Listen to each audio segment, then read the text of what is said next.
Scrutiny Committee on the 13th of May 2021. Just to make you all aware, today's meeting will be recorded. Can I also welcome any members of the public and press to today's meeting. Can I kindly ask you to observe the meeting only and not to speak or participate? Can I please remind you all to switch off your phones to silent for the duration of the meeting? In addition, can I refer you to the protocols for remote meetings, which have been previously circulated, namely, your microphone should be switched to mute unless you are speaking. Should you wish to ask a question or make a comment, can you please indicate either via the chat function or by raising your electronic hand via Teams. I will assume that you will have all read the paperwork before us today prior to the meeting. Please only use the chat function to indicate if you wish to speak as an alternative to the electronic hand function or to raise any technical issues. When asking a question, can you please indicate which page number you are referring to? The first item on the agenda is to do a roll call. I am Councillor Charlotte Goldsworthy. The chair is currently she's sick at the moment. That's why I'm obviously stepping in as vice chair. And I will now call on Nadine, of Democratic Services Officer, to take the roll call, please. Thank you, Chair. So we've got Councillor Arthur Davis. No. Councillor Oliver Davis. No. Councillor John Miller.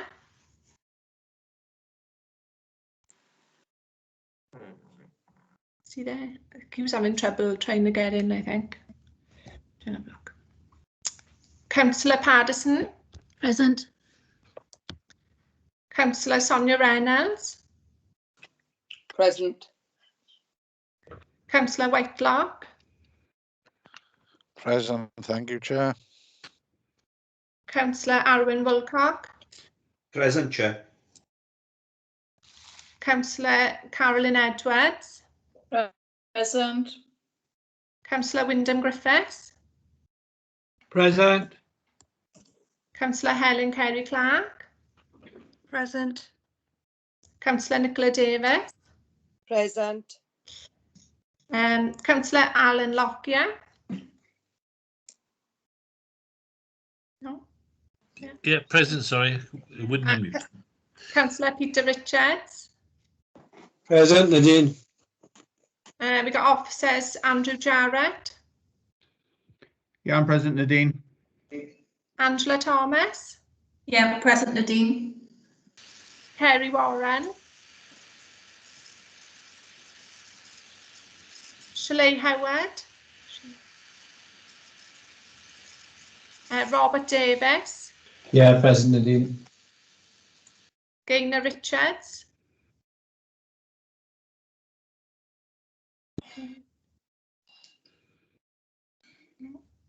Kelly Gillens.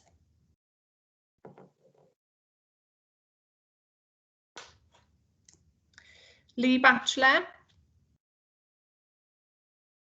Present, Nadine.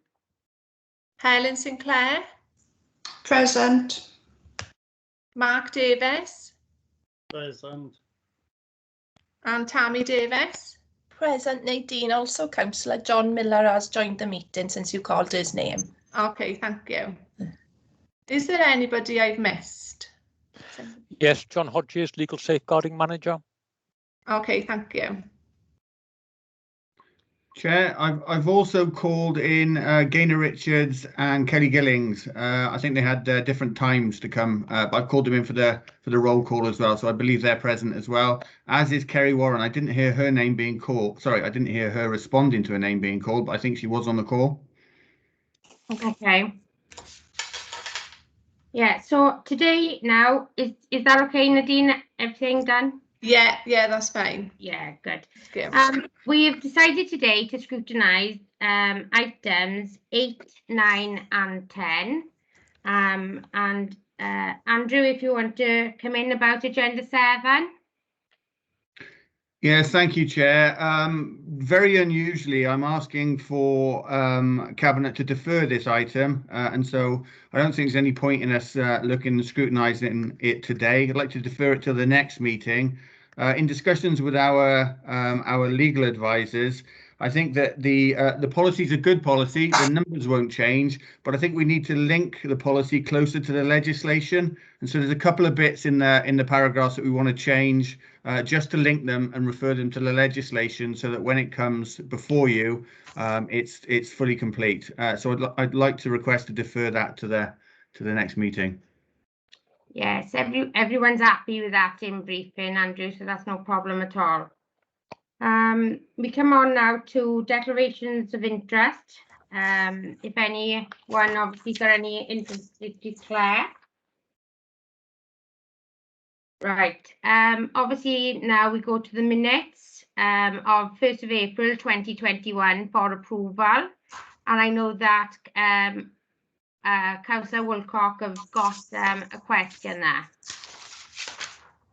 Yeah, thank you, Chair. It's in reference to page 8 and minute 6, which is the update report on housing options. The minute states that following scrutiny, the report was noted. I don't think that's an adequate and fair recording of that particular debate, Chair.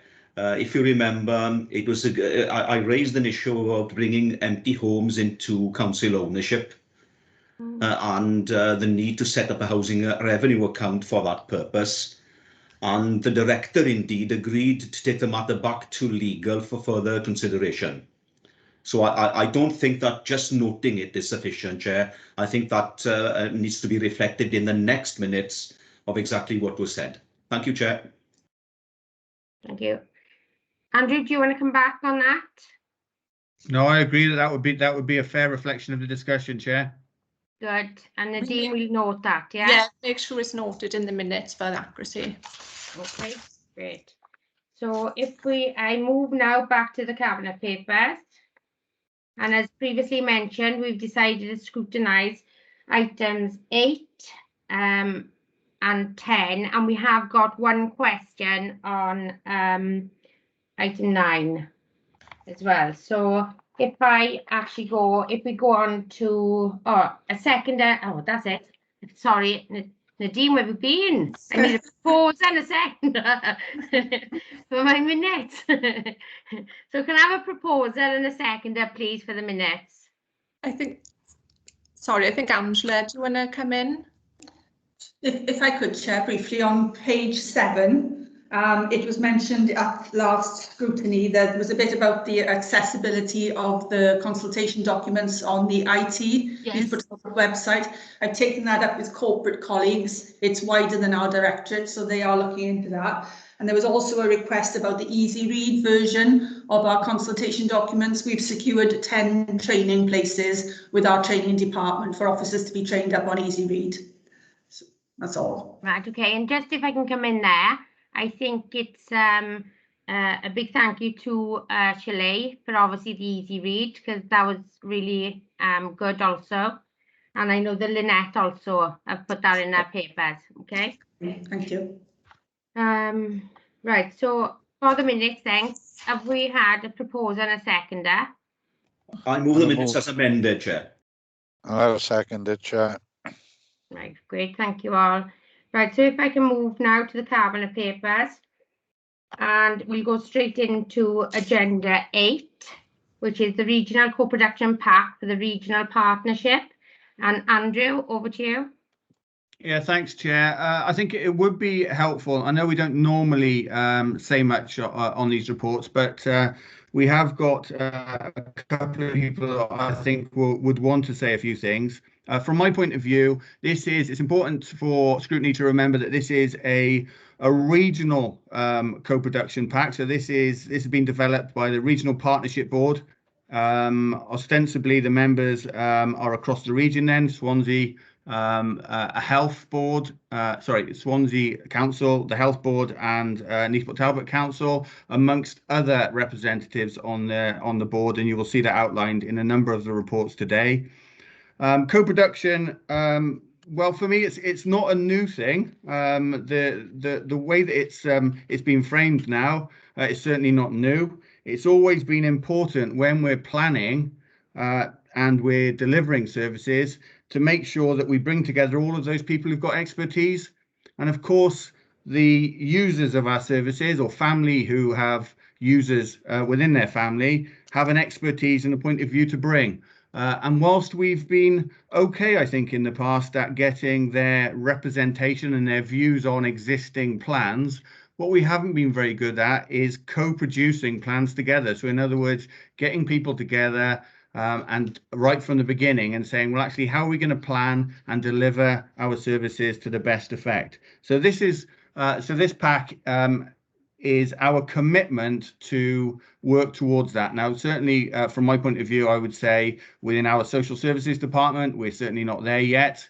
Certainly can't co-produce everything, but we do need to do better at co-producing some of the plans and the strategies that we have.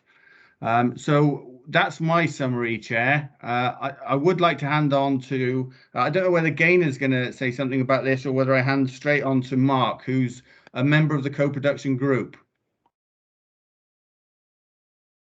I'm happy to start, Andrew, if that's okay, and I can hand over to Mark, if that's okay? Yes. Yeah. Okay, thank you. Thank you, everyone, and thank you for the invitation to be here. And as Andrew has just said, Mark Davis, who is a citizen of Neath Talbot, had a key part to play, is also here, as is Kelly Gillings, the director of the West Glamorgan regional team. So I'm not going to go through the paper. You'll be very pleased to know that. Obviously, you will have seen and read the paper, which outlines the purpose of the report coming to you today. And the paper also very clearly sets out the background to the work that we have been doing. But I think Andrew has done a really great summary of the work to date. Clearly, co-production is one of the main principles of the Social Services and Wellbeing Wales Act. So it's a really important piece of work for all of us.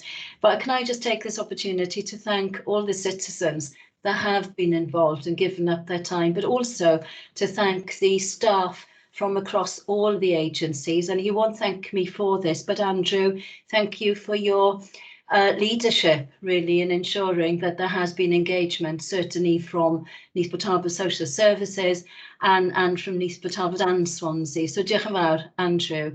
The pack clearly outlines what we understand as the definition of co-production. Andrew said earlier on, it's not new, but we may have be badging it in a different way over the last couple of years. So the definition and the principles, the 5 principles of co-production, are very clearly set out in the pack. I'm not going to say a great deal more, really, but just I'll hand to Mark. But just before I do that, just to say that this is a huge piece of work, a great deal of work being done during a time of a pandemic. So we've not even been able to be together doing this, and it is a different way of doing things. What we recognise, Andrew made reference to it, that we also have a great deal more work to be done. So what we have in this pack is the West Glamorgan strategic approach, the framework, which includes the framework, the toolkit and the charter.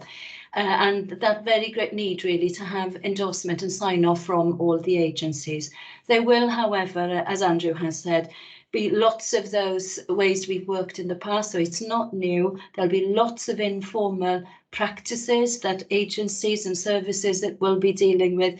This isn't to take away from that. That is so really important. But this is the overarching framework that we all need to be signing up to. So the pack you have in front of you has been co-produced, as we've said once or twice now, citizens of Neath Talbot and Swansea, and I'm really very pleased that we have had lots of input from citizens in Neath Talbot, and Mark will be the expert on that, but also from the staff and agencies. And we have had a great deal of involvement from Neath Talbot Social Services, and I believe that Lee Batchelor and Helen Sinclair are on the call, and they have given a huge commitment of time and skill to this piece of work. So to date, the pack has been approved by the West Glamorgan Recovery Board. It's endorsed by the West Glamorgan Regional Partnership Board. And I know, I certainly know that Councillor Peter Richards was in the meeting, I think, when that happened. Endorsed by Swansea Bay University Health Board and also endorsed by my own organisation, Neath CVS. It is yet to go to Swansea Council and Swansea CVS. So that's kind of an overview from me, and perhaps I can pass on to Mark, if that's okay with you, Mark. Fine, thank you, Gaynor. I hope you can all hear me. Apologies if you can't, because my internet and my microphone's playing up a bit.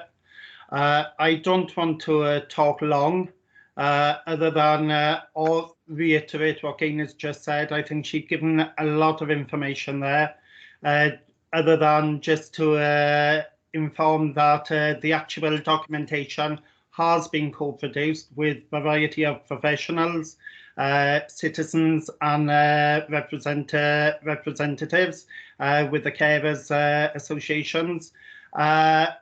It has involved, before the lockdowns with COVID last March, it involved focus groups consisting of different attendees, where different focus groups looked at specific areas associated with the pack, and that has contributed then into Kelly's office with the management office, collating the information and obviously creating the documentation that you've received copies of.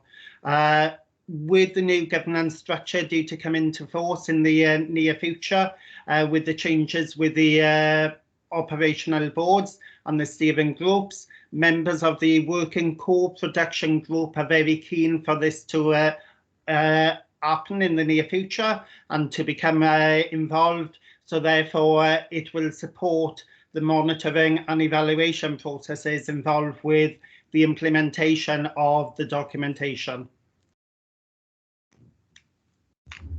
Okay, thank you. So is anyone else going to come in as well, or do you want to go straight to questions? Andrew, yeah? I think Councillor Peter Richards wanted to come in, Chair, but I'm happy after that to go straight to questions. Okay, Peter? Thank you, Chair. It's just a comment. This was presented through the Regional Partnership Board. I do know it's been a challenge over many years to work through co-production, but I think this is a good document and it's a possible way forward.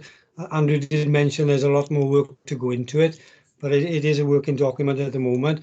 Can I just mention somebody, Kelvin Jones, who sits on the Regional Partnership Board as a volunteer. He's been very supportive and worked tirelessly with everybody to actually put this document together. So thank you. Okay, right. Okay, thank you, Pete. If you can go straight in then to Suzanne Patterson. Thank you very much, Chair. Yeah, I can see that this is an extensive document. It's gone here, there and everywhere. And my question is really very, very basic, is what is this going to allow us to do that we couldn't do before? How am I going to notice as a member of this scrutiny committee a difference? I don't know who's going to answer that. Chair, I've got my hand up. Yeah, Andrew. Yeah, thanks very much. Well, I'm hoping, Councillor Patterson, that what you will see as part of the scrutiny committee going forward is our ongoing commitment, so that when we bring plans and strategies to you, we will be saying that these have been put together with members of the public, people who've been involved in the co-production group and their wider networks, so that actually we've taken a much broader view of planning rather than just thinking, actually, we'll plan and we'll ask people what we think. We'll be able to present you something to say, look, we've worked with service users, carers, their families, people across Neath Port Talbot to provide this strategy. So that's what I'm hoping that you will find. You won't find that immediately, and we can't do everything very quickly, but I'm hoping that you'll start to see that. And that when you read this pack, I'm hoping that it will prompt you to say, actually, what involvement have service users had in developing this particular strategy or whatever it is that we're talking to you about? So that's what I hope you'll notice. Thank you. I can get that. It won't take away any of our consultation though, or are you saying that the consultation will be done as a co-production rather than from Neath Talbot Council? No, I think if it's a Neath Talbot document, you will, in the same way, you will scrutinise and you will agree it or not. Yep. We will say as officers is, look, when we pull this plan together, we've done so bringing together all of the expertise across the piece, and then and we may have people from the co-production group actually here to answer any of your questions. Okay, thank you very much. Thank you, Chair. Thank you. I'd like to ask Mark Davis a question. Obviously, said that there's been a lot of citizens have contributed to it. So how many citizens are you? Because obviously I've gone back through the documentation and I haven't seen any statistics. I've seen names of groups, but I've not seen any numbers. So do you have the numbers? We don't hold the documentation on specific numbers, other than what I will share is that I personally have been involved with this group now for a considerable time period of about 3 years. During that time period, before the pandemic and lockdown, we had the citizens panel where from a rough estimate, I would have anticipated anything between 30 and 50 attendees during the meetings back then. Obviously, then with the changes within governance and the move from citizens panel involving professionals, reps, members of the public, it changed then down to a more focused group area, which have resulted in the co-production working group, where on average we have at the moment weekly meetings averaging between 15 to 20 attendees within that group. And during I would say the ratio, there is obviously a mix of professionals from this from U Council, as well as Swansea Council and the CBS officers. But I would say that anybody living, whether you're a professional or not, anybody living within the two county boroughs could be deemed basically as a citizen if they're accessing or receiving any services within the local county boroughs. So therefore, I would comfortably and reasonably assume that there's on average between 15 and 20 people at the moment on a weekly basis, with the intention as and when the group evolves and the new governance structure is in operation within the next few weeks with the partnership boards, that there will be further focused work done to look at increasing numbers in due time. Right, okay, thank you. If I can go to Wyndham, please.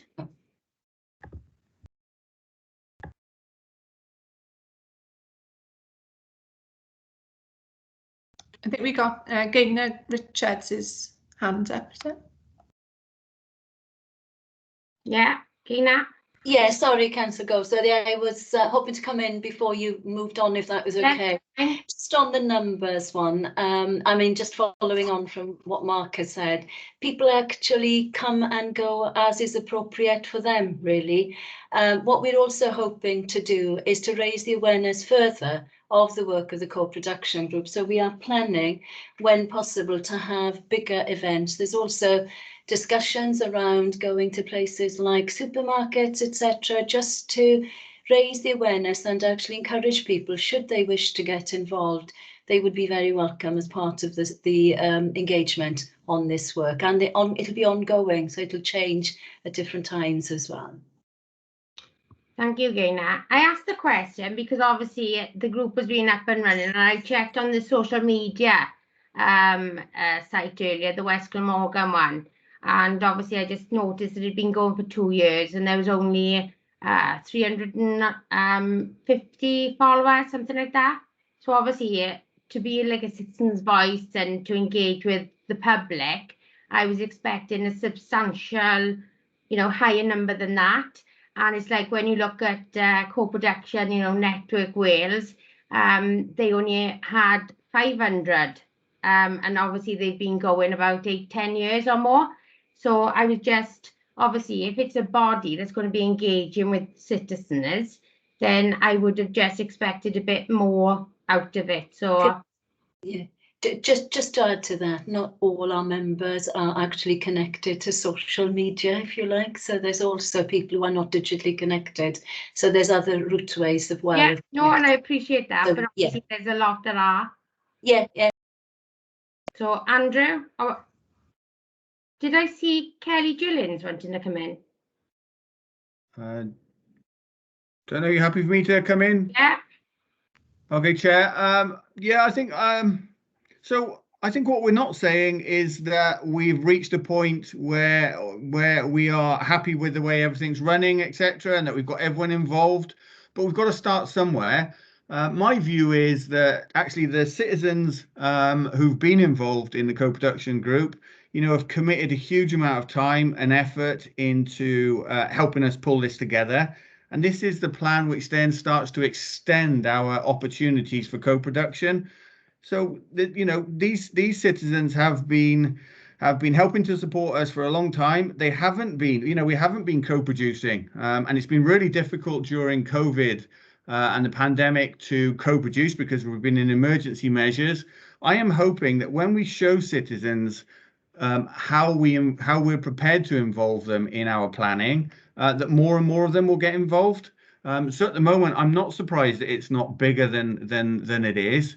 I think there's some work for us to do as organisations to say, actually, yes, we do want to do this in a co-productive way. And once we start to do that, then I think more citizens will come forward, noting the difference that they can make.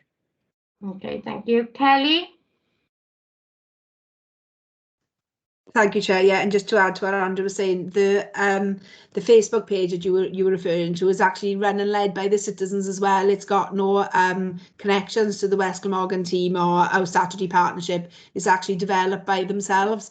So those people who have connected have been contributing through the development of the work. But yes, you're right. It's about us engaging wider and more fully, and we had lots of plans in place to try and do that, and then the pandemic came and it stopped us in our tracks, I suppose, a little bit. So it's about us re-engaging in new ways now and moving that forward, and this toolkit is going to enable us to do that. That's the plan. Okay, lovely. Thank you, Kelly. Suzanne, you wanted to come back in? Yes, thank you, Chair. I hear what you're saying, Andrew, and it is early days, and I get all of that. When we do get anything that has been co-produced, and in the pack, it's going to be, this was run by the citizens panel, will we be able to have the numbers? Because at the moment, we got 140,000 residents in Neath, Talbot. Swansea have got more than that. And if we are going to use it as a representative group of the public, we need to know what percentage that are involved. I mean, the ones that are involved are heavily involved, and they buy into it, and that's good. But is there a target year on year to engage more people? Andrew? Yeah. Thanks, Councillor Patterson, for the question. I don't know of any targets in particular. I think what we're talking about today is a principle which I think we should sign up to, and the principle is that actually when we're designing services, when we're putting together strategies, that we should involve as many of the experts, as I said at the beginning, as possible. Now, we will still be involving all of the organisations we involve now. The difference is that we are trying to involve citizens and get the views from citizens at the point at which we're starting to pull plans together. I don't think that's a principle that we should move away from or say that we don't agree with. Yes, we could do better. We could do better, and absolutely, if we could have thousands and thousands of representatives, and that's what we would want. But I think we have to start somewhere. And as I say, the pack outlines our principles moving forward. And as I said right at the beginning, we all agree organisationally that we've got more to do.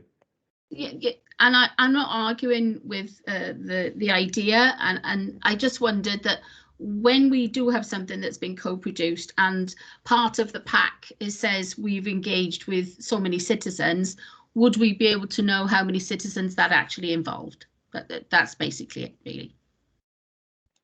Yeah, thank you, Suzanne. John Miller? Thank you, Chair. I've got two questions, if you would. The first question is on page 43, and it's the bottom paragraph of 43, representation is not co-production. And it states there's an inconsistent understanding in the difference between representation and co-production, which means sometimes the wrong approach is used. Can you expand on that, please, or explain what's meant by that and what is being done to eliminate the inconsistencies? That's the first question, Chair. The second question then is on page 45, and it's halfway down the page, co-production and evaluation. And it mentions that there is a gap in our current regional governance. Can you expand on that, please, and explain what the gap is and what's been done to eliminate the gap? Thank you. Andrew, you coming back on that? Yeah, I'm happy to start. Others might be better placed to comment than I am. In relation to Councillor Miller's first question, so I'm just trying to find it. Yeah, there is a difference in representation to co-production. Representation, it's easy for us to have, I think it's the point you've been making actually, as a committee today, which is, having people sitting around the table representing is not the same as being able to say that something has been co-produced. So I think that's, that is an important point. And as I say, what we're not saying today, any of us that are sitting here saying support this paper, is that the job's done. This is setting out the direction of travel that we want to go and the principles upon which we want to plan our strategies. So that's my answer to the first question. The second question, I couldn't find it. Sorry, on page 45. Sorry, Councillor Miller, could you repeat it for me? Yes, certainly. It's on page 45, and it's the paragraph with co-production and evaluation, which is almost halfway down the page there. And it says, taking a co-productive approach to evaluation activities. And when a project is being completed, evaluating how successful it has been in terms of delivering the outcomes is a gap in our current regional governance. So if you've identified the gap, what have you done to eliminate the gap? Well, I mean, I won't speak for others because others might want to come in, but my answer to that is that there has been a gap in us. As we evaluate the activities, I think what we haven't been doing within our regional governance programme is doing that in a co-productive way. So I think that's what this is saying. And this is from the co-production group saying, actually, when you evaluate the work that you're doing, can you evaluate that in a co-productive way rather than organisations going off evaluating and then telling the co-production group what we think has been successful and not successful. I believe that's what that was about. There may well be others who want to come in at this stage, Chair. Kelly? Yes, Andrew, that's absolutely right. It's about us making sure that when we do evaluations that we involve people. So we have made progress already. So what's next in your pack, and you'll be discussing today, is the carers strategy. And we're going to be evaluating the co-production that took place around the carer strategy as well, and pulling together the toolkit that we need in order to do those evaluations in a co-productive manner. So we have progressed that piece of work because we didn't have anything documented on how we would do evaluations in that manner. Does that make sense how I just explained it? Yes, thank you very much. I think what in briefing was coming loud and clear was there's a lot of, in the documentation, there's a lot of jargon, it's a lot of repetitiveness, and there's a lot of the word used co-production and co-this and co-that, and I think it just seems very, very long-winded in a lot of things as well. But the question also I have on this is, where did the Community Health Council fit into this, or actually had anything to do with it? Because obviously myself and Caroline Edwards sits on that, and obviously going forward it's actually changing more to a citizen's voice with health and social care. So again, you know, it's a body that's already there. So how did that then fit in with this going forward? Andrew? You're on mute, Andrew. Sorry, Chair. I was just looking, just so I was put my hand up. I saw Gaynor. I don't know whether Gaynor wanted to say something. No, I guess if I don't know what you were going to say, Andrew, but I suppose I was going to say, if we're absolutely honest, Chair, that there hasn't been a great deal of direct contact with the community health councils to date. We were focusing on actually getting this through the agencies and staff. They haven't been to date, not to my knowledge, unless Kelly or Mark says differently, but it's certainly an area that we need to have, you know, fairly quick conversations with them, and I can make sure that that happens. Chair, can I come in?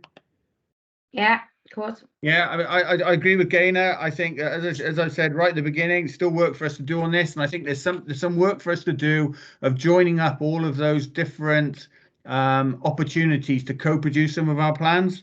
So we haven't done that well enough yet. That's not the co-production group's fault. We've had a big pandemic over the last year, as you'll know, but also it's for us as organisations to start to take that forward and just start to join some of those dots. So I think it's an absolutely good point, Chair, and it's something we will look at as a region. Yeah, just obviously on a bit of information for you, obviously the CHC has really sort of engaged over the pandemic through their social media sites and that. And obviously just asking questions about carers. The last one, they had over 800 responses. So as we all know, you know, even our own council consultation, that is a phenomenal response into a question just through Facebook, etc. And that was for Swansea Bay. So again, you know, that does actually work there as well. So let's have a look. Caroline? You have a question? Oh, sorry. Hold on, no. Suzanne's hand is up. Do you want me first, Chair? Yeah, is it this? Yeah, you're coming back, are you? Yeah, it's in response to the question that was asked and then the answer that came back. Is this document ready then, if you haven't even gone to the CHCs? You know, they're a really important cog in this wheel, and a quick conversation, I don't think, is the way forward with the CHCs. I don't think I was talking about a quick conversation. If it came across like that, I apologise. Those were the words used, so. Right. Well, we need to have a serious conversation with the community health councils. Then the task that we had was actually trying to build the relationship between citizens and the agencies and the services, and that's taken us a great deal of time. And I actually think the services we were talking about were the agencies that were connected to the Regional Partnership Board. So that's why we focused on that predominantly.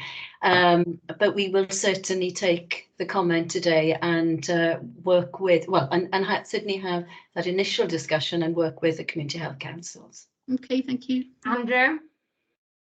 Yeah, just specifically answer Councillor Patterson's question then. I absolutely do think that the document is ready to go. This is a document which has been written by the co-production group.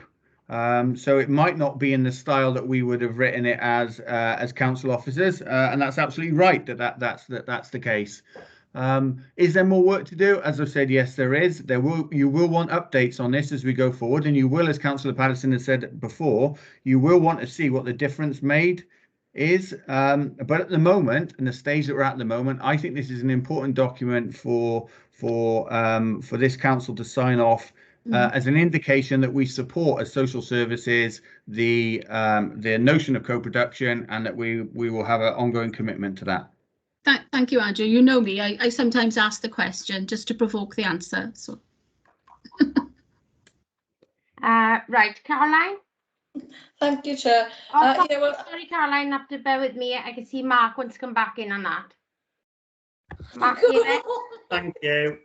Second It's just a very quick point.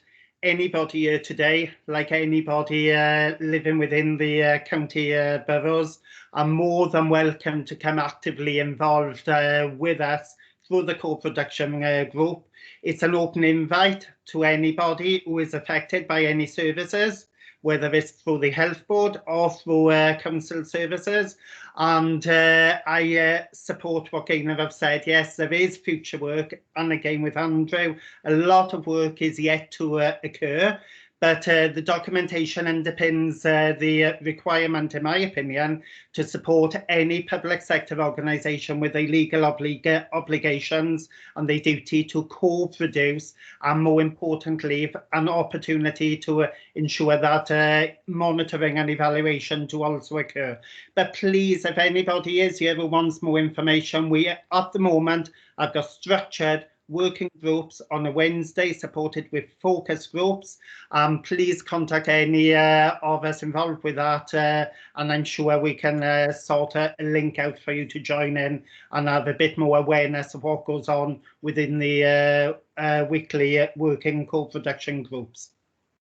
All right, thank you, Mark. Maybe it'd be a good suggestion that an email is sent out to invite, as a start, councillors, because obviously they can, you know, they represent a lot of citizens, obviously, as well. So maybe that could be a good point going forward. John, is this referring back to this current? Yes? Because Carla didn't come in, I can see you. Go on, yeah, John? Just a question. How will this piece of work be reported back to this committee, Chair? Will it be annually or quarterly or whatever? Andrew? Sorry, Chair, I'm trying to put my hand up and unmute myself at the same time. It's confused there, sorry. Yeah, I mean, we can report back as and when you would wish. I think, as we say, there's still a lot of work to do on this. You will want to see the impact of it, and you'll be asking questions as we go along when we put strategies before you about how co-produced has this been, what's happening around that. So you'll be asking questions on a regular basis around some of that. But I think it would be reasonable for in another 6 months for us to bring something back to say, actually, this is the position that we're in now. You ask questions today, and in 6 months' time, you'll be wanting to see whether we've made the improvements that you're suggesting today. Thank you, Andrew. Finally, Caroline. Last but not least, thank you, Chair. Well, I think most of my questions have been answered actually throughout the course of the discussions. I did want to ask about it's a very detailed plan, and I wanted to ask about the background into this, which I think Andrew has explained and Gaynor has explained very well. I just want to know how it would affect our staff time-wise, also monetary. Will it affect the council? From the financial point of view, will we be spreading money, across services that are perhaps already in place? And as with the Chair, I'm very concerned about the Community Health Council, because we worked very hard to retain that Community Health Council, albeit in a new body. And I think it's very important, with the Wellbeing Act and so on, that we engage with them, because they are the citizens' voice for the Swansea Bay Health Authority. So that's really what I wanted to say. Well, when I asked with John, I wanted to ask who's going to monitor this, but I think you probably answered that. That's me. Thank you. Andrew? Yeah, thanks, Chair.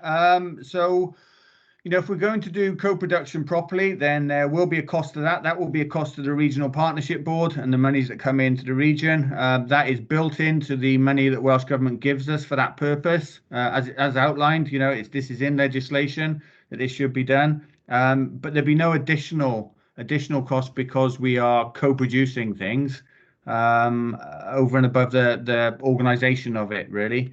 So that's the first thing. The second thing is we'll be monitoring this through the Regional Partnership Board going forward. But of course, as one of the important partners in this, as the council, you can ask for reports as and when you see fit. Thank you, Andrew. Caroline, do you want to come back, or are you happy? Okay. Helen, Kerry Clark. Yes. Yeah, just coming back to the, you know, involving members of the public and what have you. How are you monitoring that it's not just the usual suspects, that it's not the same people turning up all the time, and that there's a real range of diversity of people involved? Andrew? Yeah, and that is the aim, isn't it? So that's always going to be the difficulty that we have. And it's for us as organisations to find ways and means to bring more people and get more people involved who've got that expertise from a receiving the services point of view. So Councillor Goldsworthy and others already talked about other organisations that are already doing this. So the CHC is a good example. We need to start to link those together so that when we're co-producing, we're doing that from the broadest possible base. But I would say that when we're planning, even if we had, you know, 30, 40 service user representatives on our co-production group, and they were giving us advice, that's probably better than no advice at all, and us trying to do this ourselves as professionals. At least we're getting a perspective from the service users and the service user families, and I think that's really important. So I think, yes, we've come some way, certainly not where we need to be. And we will continue to improve what we're doing. But I think even a little is better than nothing at all, which is where we were probably 4 or 5 years ago. Okay, thank you, Andrew. Suzanne?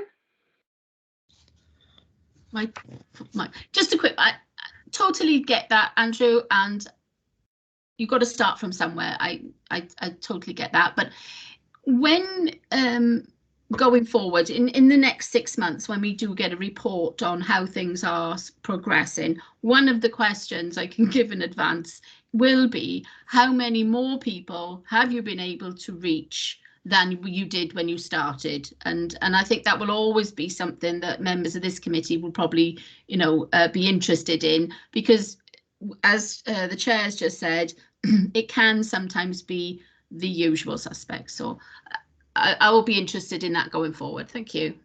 Just to confirm, Helen Kerry Clark said that, not me. Right, thank you for that. Caroline Edwards, do you want to come back?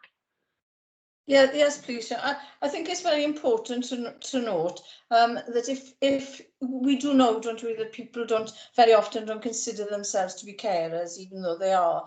And I think as a carer, sometimes it's very difficult to get information at point of source, and you know, and I think it's harder sometimes to deal with bureaucracy than to actually look after the person you're caring for. So I think to have, you know, identified points of contact, and maybe one point of contact, you know, we should be aiming for this, because going round and round in circles, health and social services is very, very difficult for carers. Thank you. Thank you, Chair. Thank you, Caroline. I don't think, has anyone else got any other questions on this as well? No, Caroline. Right. Another thing that I think I'd like to mention is that, for me, I think if this is going forward as planned, then I think a lot of focus which hasn't been mentioned really, because it's a lot of people which are already known to us. And I think the key for this to be successful is how you engage with those who are not known to us. So again, as Karen says, yeah, you know, it's the unpaid carers and things like that. And there's a lot of people that are living on their own as well, that are not aware of services that they are entitled to, and especially with COVID now. So again, I would also be interested in seeing how this is then sort of maybe connected in with the Safe and Well going forward, you know, the information we've gathered from there as well. And I think on the final note, because I could have gone, well, you could have had 1,001 questions off me on this, but I chose not to. But there is one thing that has really caught my eye, and I totally disagree with it, in the sense of, it's got here, people can be change makers, organisations enable this, and I think it's wrong, because people are the change makers, and it is people that enable it. So I think, you know, it's people that drive things forward. It's not a constituted body. So that didn't really do for me, really, seeing it in the document. But apart from that, I think obviously going forward and just like looking now, there's no more questions. So is there a proposer? We got the recommendation on page 33. Yeah. I haven't got that bit on me. On page 33. Bear with me. With that.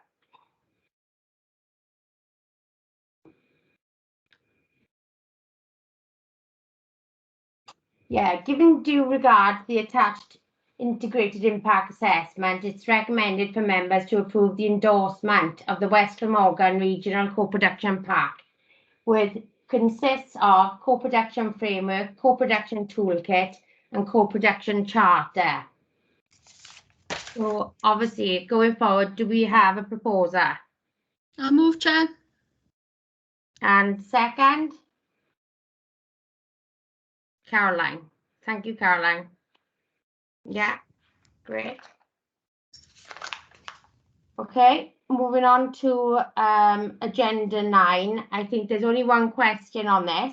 And Angela, Rob, I don't know which one is presenting. We'll go straight to questions, Councillor Goldsworthy. Thanks, Ange. Ellen? Yeah, page 100, it mentions county flats. Is this a specific block of flats, or is it or is it flats around the county?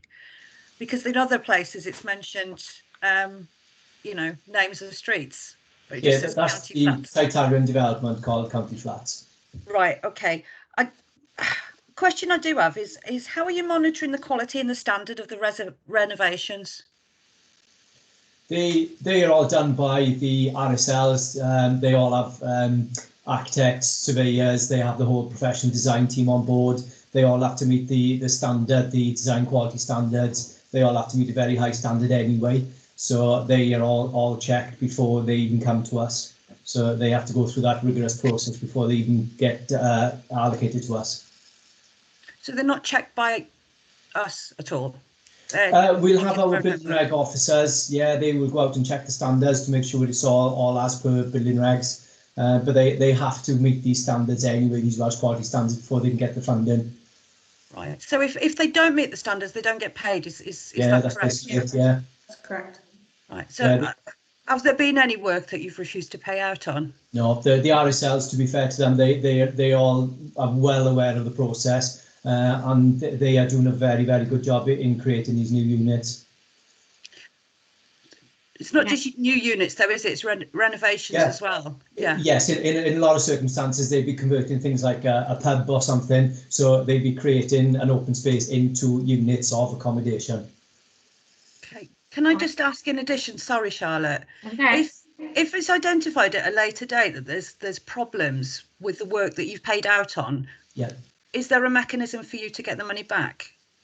It's not so much that. If there's any issues, they would be resolved by the RSLs themselves, because they've all got their maintenance crews. So any maintenance issues like that will all be rectified immediately by them anyway.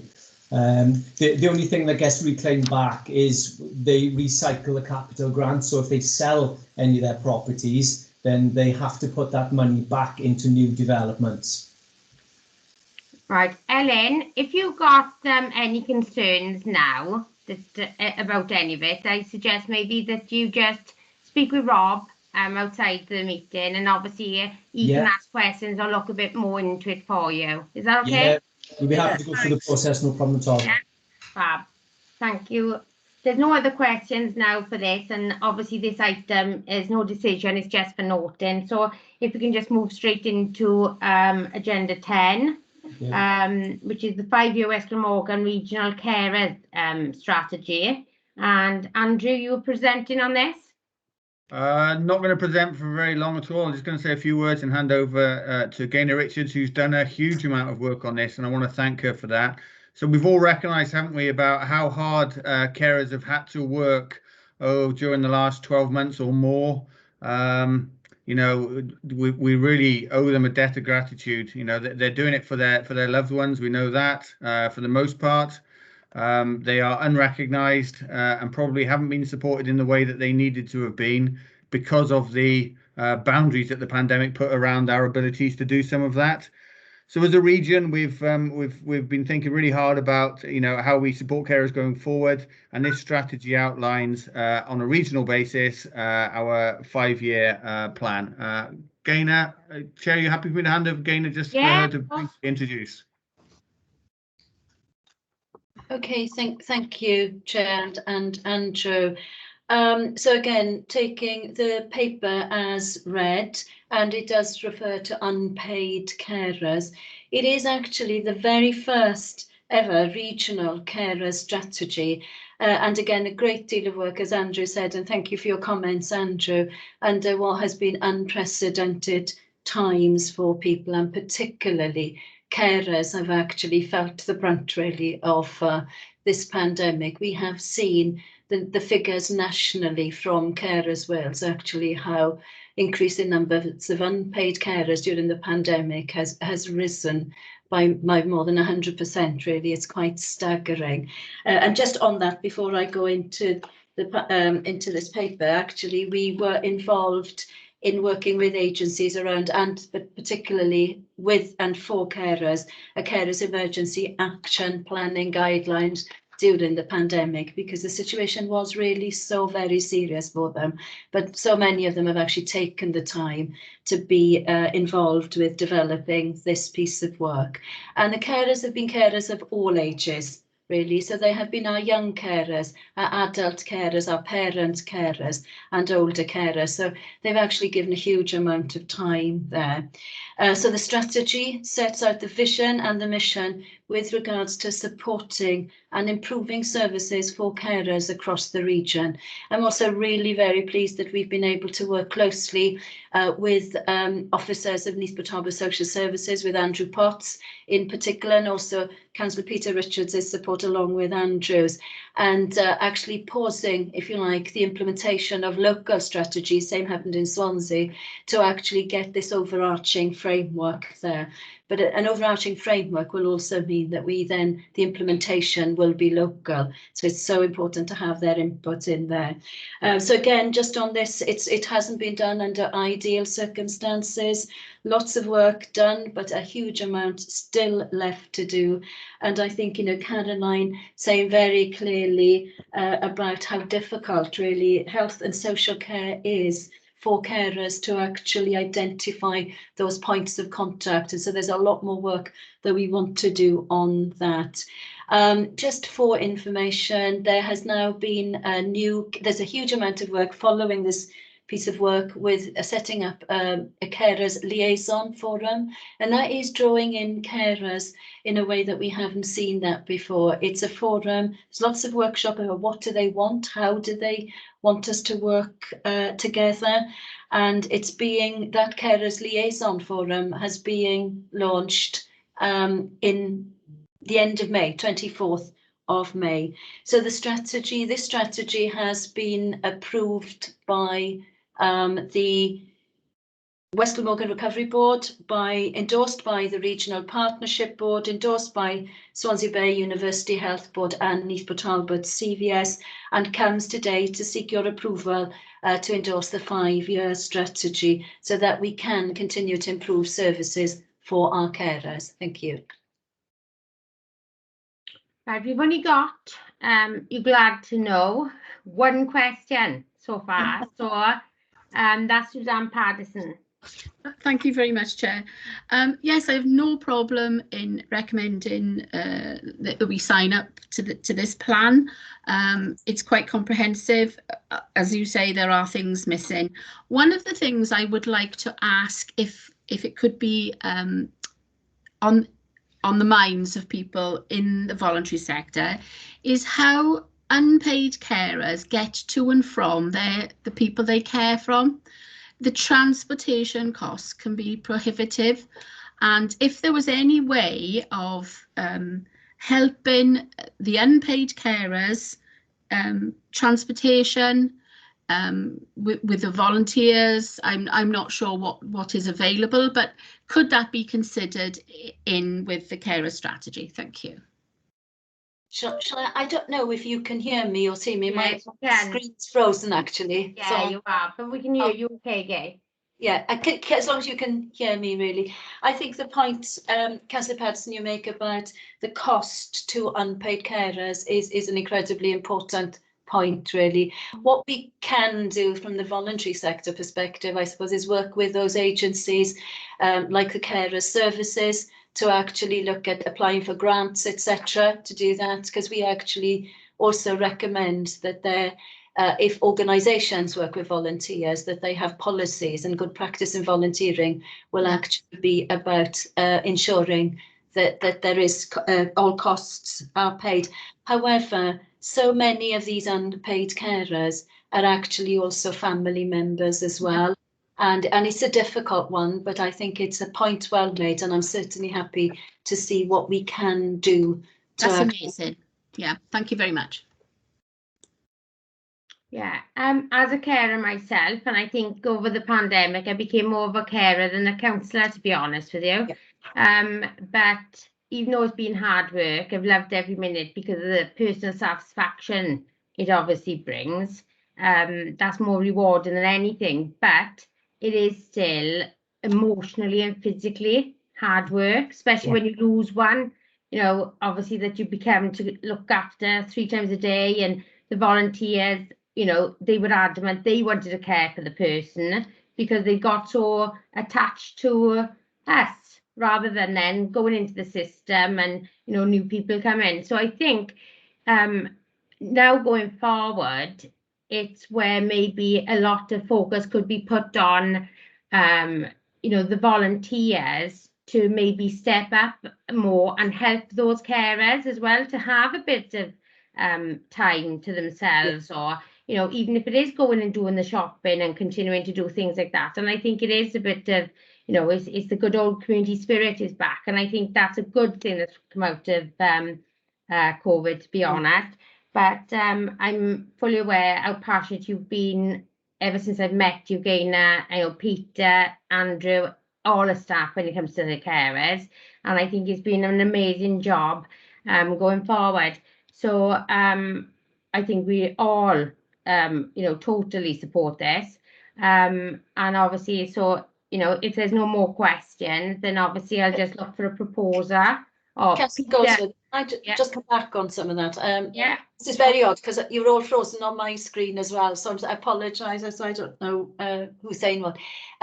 Just to say, I mean, volunteers absolutely would wish to do whatever they can. Our carers are absolutely exhausted, as you know, they really are exhausted, and certainly parents of children with disabilities are absolutely exhausted. And I think there's a role certainly for the voluntary sector to support. But one of the real priorities too for carers is actually about having good respite. And I think that too is actually something that is in the strategy, and bringing that back to services to support carers.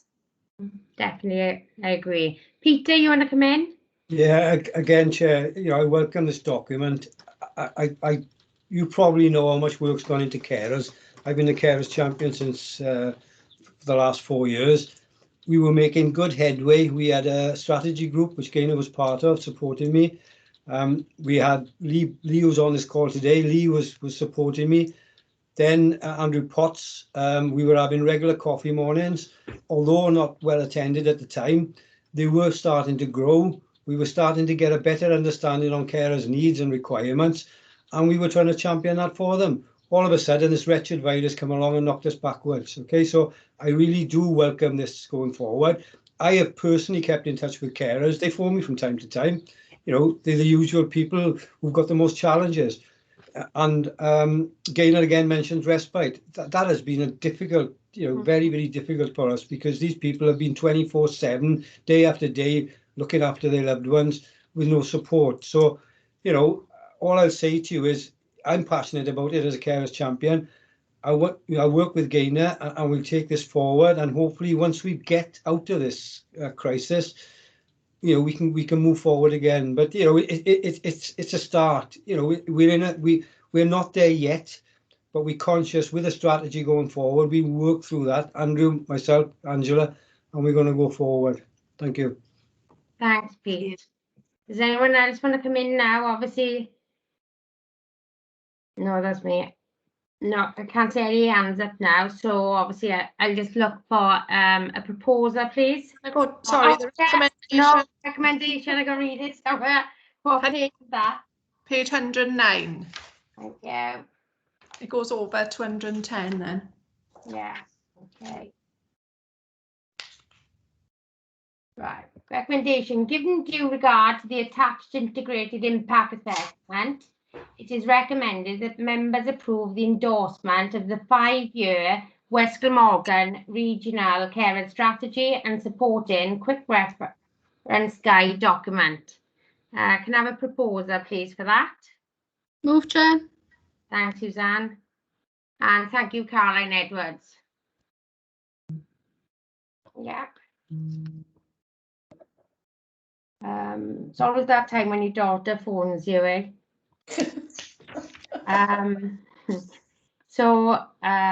Right, so it's Nadine? Do you want to go on, onto the forward work programme?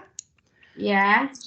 Yeah, basically this is just for information, and we've got a forward work programme workshop session on the 27th of May, so you can discuss and populate this further then. Thank you, Nadine.